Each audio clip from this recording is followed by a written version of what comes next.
Πέρασαμε μια μεγάλη καταστροφή. Πώς αισθάνθηκες όταν έβλεπες όλα αυτά τα δάση να καίγονται? Αισθάνθηκα πολύ δυσαρεστημένος για το αποτέλεσμα της μεγάλης πυρκαγιάς και δεν ξέρω. Το δάσος πρέπει να θυμάσαι ότι μία σπίθια φωτιάς μπορεί να φέρει καταστροφή. Όμως με λίγη προσοχή μπορούμε να σώσουμε τα δάση από αυτή την καταστροφή. Ποιος είναι ο πιο απλός τρόπος για τον οποίο μπορεί να προλάβει κάποιος μια πυρκαγιά? Θα πρέπει σίγουρα να προμηθευτεί διάφορα μέσα πυρόσβεσης, όπως για παράδειγμα πυροσβεστήρες. Πρέπει να υπάρχει πρόσληψη και συνεχής εκπαίδευση εξειδικευμένου μόνιμου και όχι εποχιακού προσωπικού και κατάλληλος συντονισμός.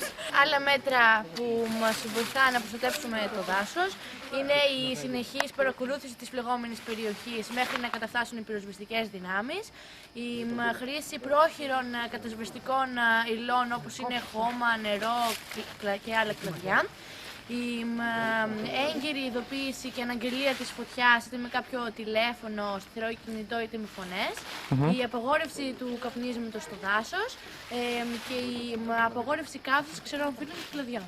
Το δάσος είναι πλούτος ζωής. Τα πουλιά, τα δέντρα, τα διάφορα είδη φυτών, αυτά όλα βοηθούν τον άνθρωπο και γαληνεύει και ηρεμεί η ψυχή του. Μπορούμε να κατασκηνώσουμε, μπορούμε να περπατήσουμε, μπορούμε να τρέξουμε, μπορούμε να κυνηγήσουμε, μπορούμε να κολυμπήσουμε στα ποτάμια που υπάρχουν.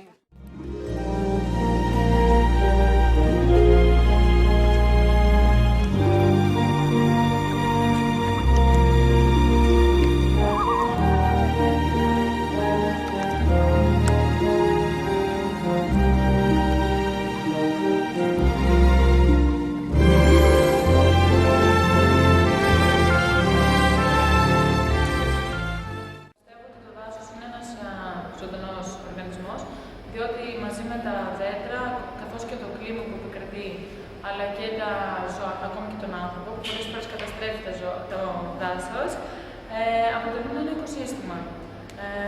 Γι' αυτό πιστεύω ότι οι άνθρωποι δεν πρέπει να εκμεταλλεύονται το δάσος, ούτε να κόβουν τα δέντρα.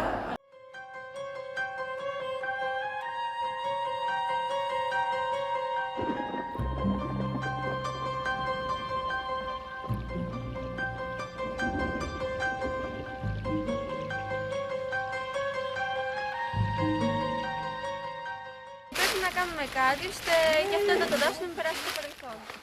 Φαντάζεσαι ένα μέλλον χωρίς το δάσος? Δεν θα υπάρχει μέλλον χωρίς το δάσος.